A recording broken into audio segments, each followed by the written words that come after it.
ফুলকপির পরোটা এই রকমভাবে বানিয়ে দেখুন। ব্রেকফাস্ট হোক বা ডিনার, খাওয়া কিন্তু একদম জমে যাবে। আশা করছি আজকের রেসিপিটাও আপনাদের ভালোই লাগবে। নমস্কার বন্ধুরা, কেমন আছেন সবাই? রিনা রান্নাঘর উইথ ব্লগিংসে আপনাদের সবাইকে জানাই অনেক স্বাগত। চলুন তাহলে ফুলকপির পরোটা বানাতে আমাদের কি কি লাগছে আর কিভাবে আমরা রেসিপিটা বানাই দেখে নেওয়া যাক।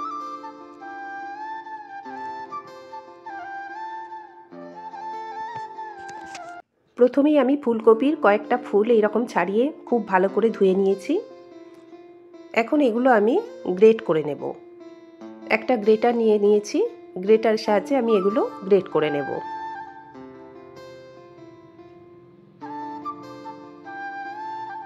ফুলকপির গোড়ার দিকের এই শক্ত অংশটা, এটা আমি বাদ দিয়ে দেব। ফুলকপিটা গ্রেট করা হয়ে গেছে। একটা পেঁয়াজ খুব মিহি করে কুচিয়ে নিয়েছি। 1 চা চামচ আদা গ্রেট করে নিয়েছি। 2টো কাঁচা লঙ্কা কুচিয়ে নিয়েছি আর একটু ধনেপাতা কুচিয়ে নিয়েছি। এখন পরোটা বানানোর জন্য আমি আটাটা মেখে নেব। এই বাটির মাপে 3 বাটি আটা আমি নিলাম। ওজনে 300 গ্রামের মতো হবে আটা।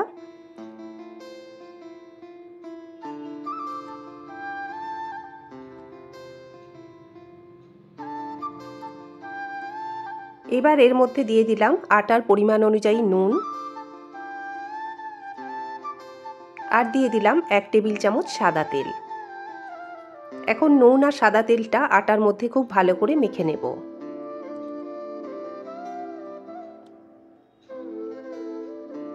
এখানে আমি আটা দিয়ে পরোটাটা বানাচ্ছি, আপনারা ময়দা দিয়েও বানাতে পারেন বা আটা ময়দা মিশিয়েও বানাতে পারেন। এখন অল্প অল্প করে জল দিয়ে আটাটা মেখে নেব। নর্মালি যেরকমভাবে আমরা পরোটা বানাই সেই রকমভাবেই আটাটা মেখে নেব।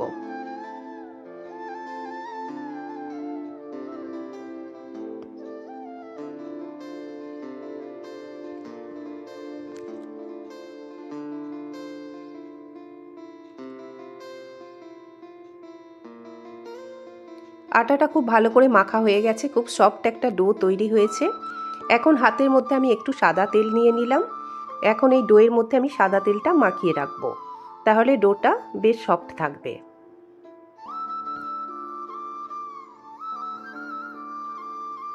এখন এটা ঢাকা দিয়ে আমি আধ ঘন্টার জন্য রাখবো।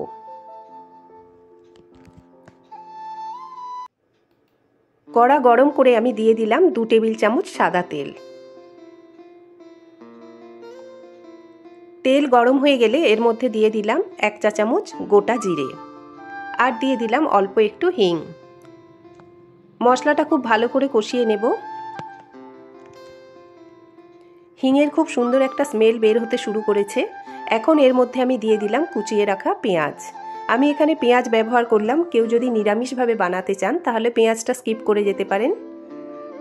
পেঁয়াজটা ভেজে নেব কালারটা চেঞ্জ হওয়া অবধি। দিয়ে দিলাম কুচনো কাঁচা লঙ্কা আর দিয়ে দিলাম গ্রেট করে রাখা আদা। সব কিছু খুব ভালো করে কষিয়ে নেব।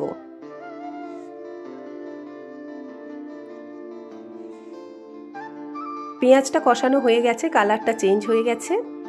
এখন এর মধ্যে আমি দিয়ে দিলাম গ্রেট করে রাখা ফুলকপি। ফুলকপিটাও পেঁয়াজের সাথে খুব ভালো করে কষিয়ে নেব।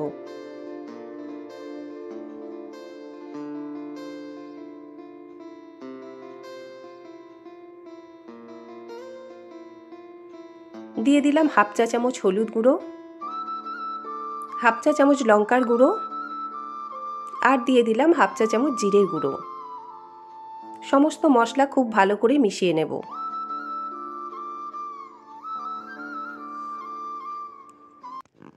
দিয়ে দিলাম পরিমাণ মতো নুন আর দিয়ে দিলাম খুব অল্প একটু চিনি। খুব ভালো করে সবকিছু মিশিয়ে নেব।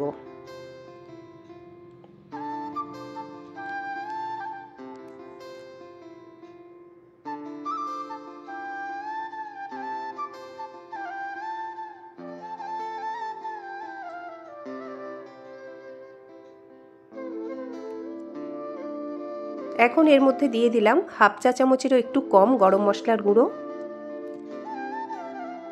আর দিয়ে দিলাম কুচিয়ে রাখা ধনেপাতা।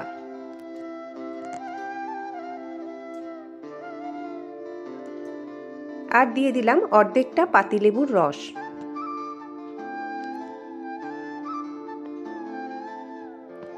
এখন সবকিছু খুব ভালো করে মিশিয়ে নেব।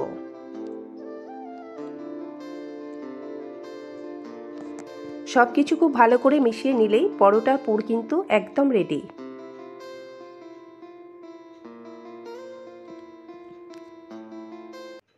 পুরটা তৈরি হয়ে গেছে, আমি একটা প্লেটের মধ্যে তুলে নিয়েছি। এদিকে আধ ঘন্টা হয়ে গেছে। ডোটা বেশ নরম হয়ে গেছে, আমি আরেকটু এটা মেখে নিলাম।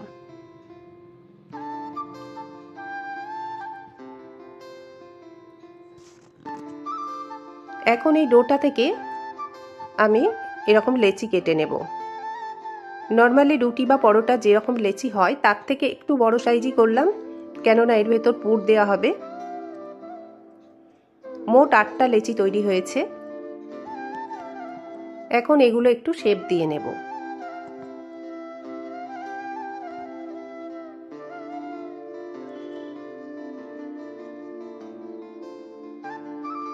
একটু আটার মধ্যে মাখিয়ে নেব যাতে বেলতে সুবিধা হয়।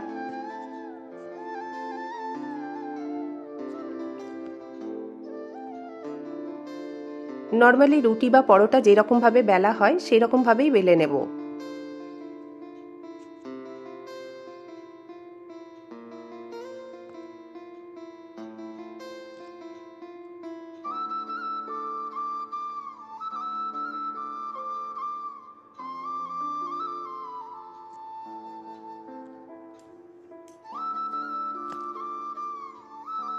এবার এর মধ্যে পুরটা দিয়ে দেব। পুরটা একটু বেশি করেই দেব।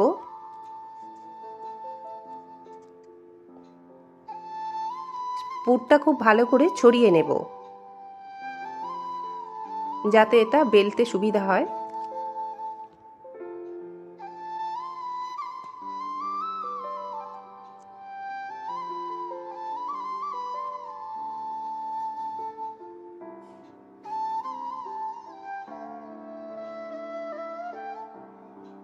এবার মুড়ে নেব, খুব সুন্দর করে মুড়ে নেব।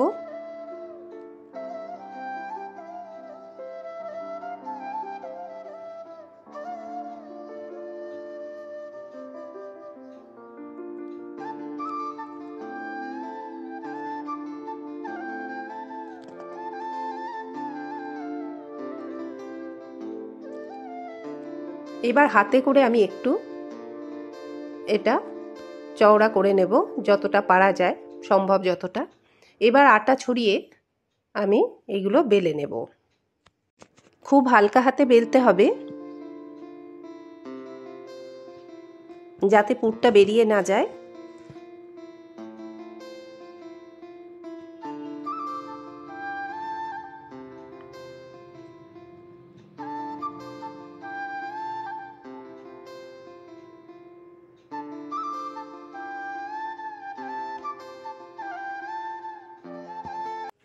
একটা তাওয়া আমি গরম করে নিয়েছি।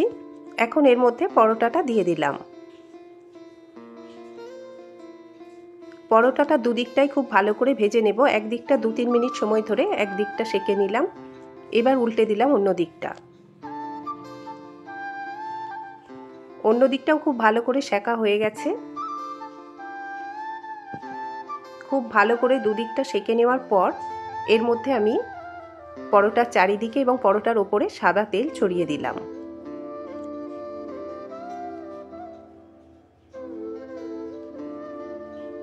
খুব ভালো করে দুদিকটাই ভেজে নেব। আপনারা চাইলে এটা ঘি দিয়েও বানাতে পারেন।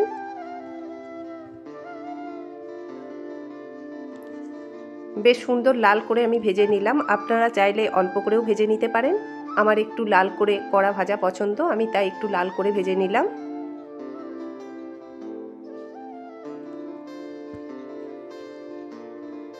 এবার আমি এটা একটা প্লেটের মধ্যে তুলে নিলাম। ওই একই রকম ভাবে আমি আরেকটাও পরোটা ভেজে দেখাচ্ছি।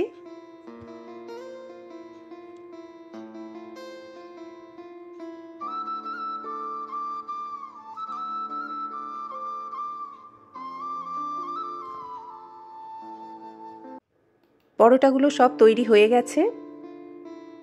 এখন একটা পরোটা আমি দেখাবো ভেতরটা কতটা সুন্দর হয়েছে। দেখুন পরোটার ভেতরটা কতটা সুন্দর হয়েছে। তাহলে বন্ধুরা, কেমন লাগলো আজকের আমার ফুলকপির পরোটা রেসিপি? অবশ্যই আমাকে কমেন্টস করে জানাবেন।